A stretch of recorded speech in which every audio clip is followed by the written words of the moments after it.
Mateo Kapitulo 9. Misakay si Jesus sa usa ka sakayan ug mibalik pagtabok sa lanaw ug miabot sa iyang kaugalingong lungsod.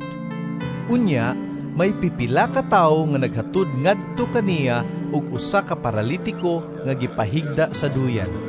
Nakita ni Jesus ang kadako sa ilang pagsalig kaniya ug miingon siya sa paralitiko, "Anak, ayaw ka bala ka, kagipasaylo na ang imong mga sala."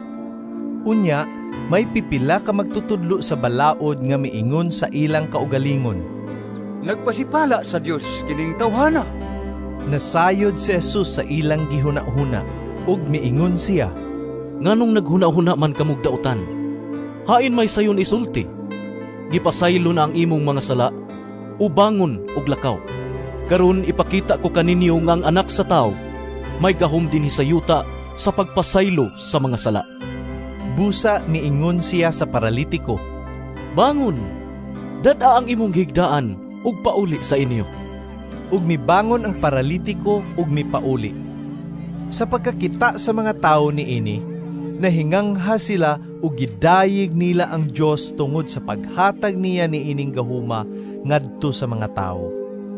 Unya mibiya si Jesus ni adtong dapita ug samtang naglakaw siya, nakita niya ang usa ka kobrador sa buhes nga ginganlag Mateo nga naglingkod sulod sa iyang opisina. Miingon si Jesus kaniya, Sunod ka nako.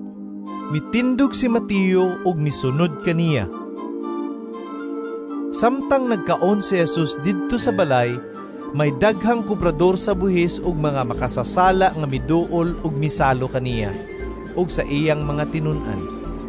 Nakakita ni ini ang pipila ka Parisiyo ug miingon sila sa iyang mga tinun-an, Nganong nakigsalo man ang inyong magtutudlo sa mga kobrador sa buhis o sa mga makasasala?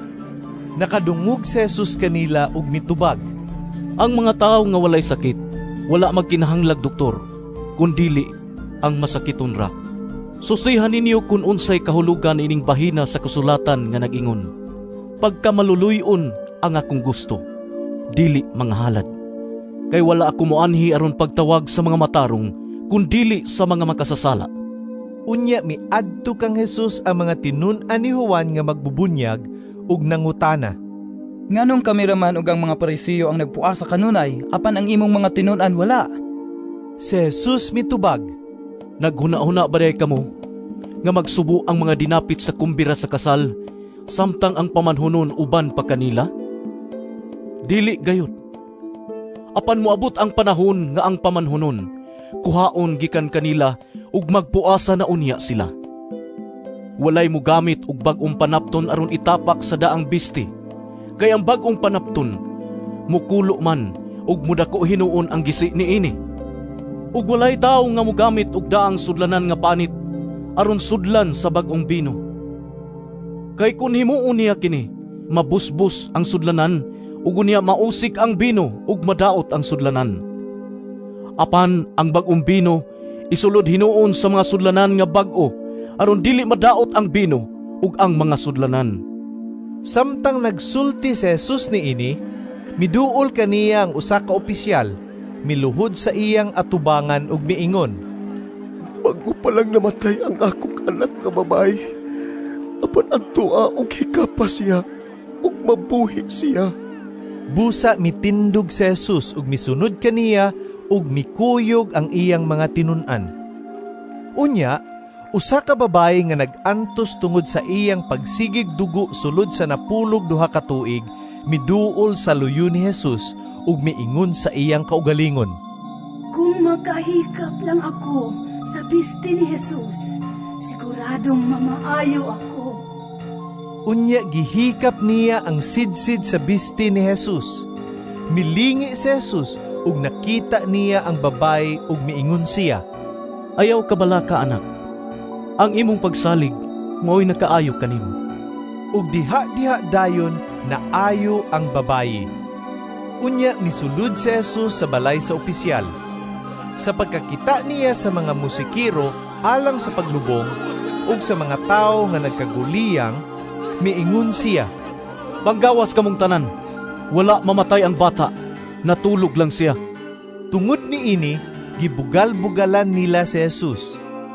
Sa nakapanggawas na ang mga tao, misulod si Jesus sa lawak sa bata ug gigunita niya ang kamot ni ini ug mitindog ang bata. Ug nabalita dayon kini sa tanang dapit ni adtong yutaa. Unya, mibiya si Jesus ni adtong dapita ug samtang naglakaw siya, misunod kaniya ang duha ka buta nga lalaki. Naninggit sila, Anak ni David! Galuhin taon kami! Sa nakasulod na si Jesus sa balay, miduol kaniya ang duha ka buta ug nangutana siya kanila. Nagtuo ba kamo nga makaayo ako kaninyo? Sila mitubag. Oo, sir! Unya gihikap ni Jesus ang ilang mga mata ug miingon, Mamaayo kamo, sumala sa inyong pagtuo. ug nakakita sila.